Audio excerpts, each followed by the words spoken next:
The bones of the forearm. In the forearm, there are two bones, one positioned more medially, the ulna, and one positioned more laterally, the radius. It's easy to remember their positions by noting that the radius is essentially the one that points toward the thumb, while the ulna points toward the little finger. This makes it simple to distinguish them. Looking at these forearm bones in more detail, it's best to start with the ulna. The ulna, as a long tubular bone, can be divided into a proximal epiphysis, a distal epiphysis, and the shaft corpus located between the two. The proximal epiphysis actually looks like a wrench. It has a forward-facing notch called the trochlear notch, a incisura trochlearis, and it features two processes. One of these processes is called the olecranon, which is located at the back, and there is another process called the coronoid process of the ulna, procinus coronoideus ulnae, which is located at the front. The trochlear notch, incisura trochlearis, is significant because the trochlea of the humerus fits into it, so the trochlea humeri articulates with this, and together they partly form the elbow joint.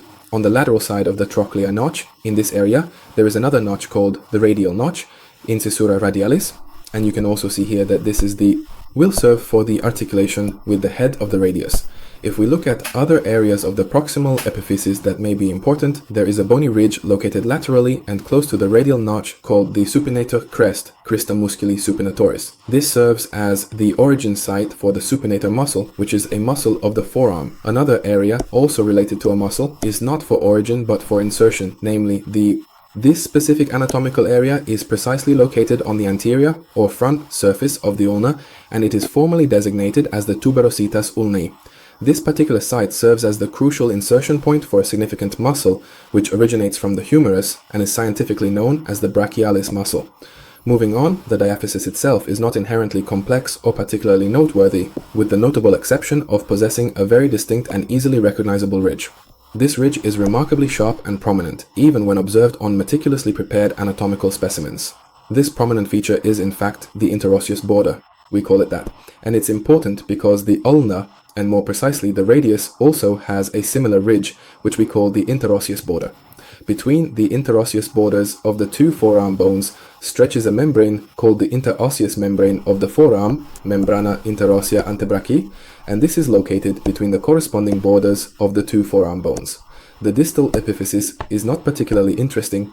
It's interesting that here is where the head of the ulna, the so-called caput ulnae, is located.